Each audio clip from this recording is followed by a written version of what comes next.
Aisha had just transferred to an old boarding school in a remote town. The school's grand, colonial-era building had towering walls and long corridors that always seemed to echo with whispers. She was assigned to room 306 in the girls' hostel, a dimly lit space with creaky wooden floors and an old iron bed. The seniors often spoke in hushed voices about the shadow girl of room 306. They warned Aisha never to look into the mirror after midnight. She laughed it off, thinking it was just an attempt to scare new students. On her first night, Aisha felt uneasy. The room was cold despite the summer heat, and a flickering light bulb added to the eerie atmosphere. Just as she was about to sleep, she heard a faint sobbing sound. It was soft, almost as if it were coming from inside the walls. Curious but terrified, Aisha got up and looked around. The sobbing stopped. Convinced it was her imagination, she went back to bed. But as she turned, she saw movement in the mirror across the room. A shadow. It wasn't hers.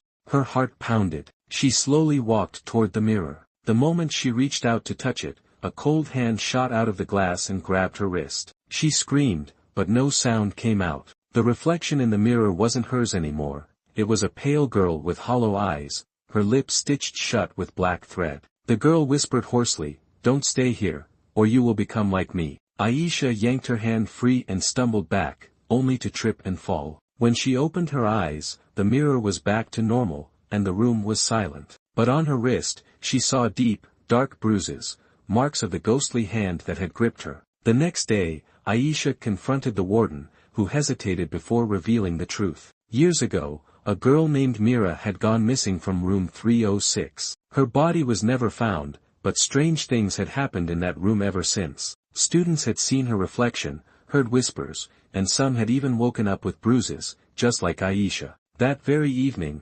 Aisha packed her bags and left the hostel. As she walked away, she heard one last whisper from the wind, "You escaped, but others won't."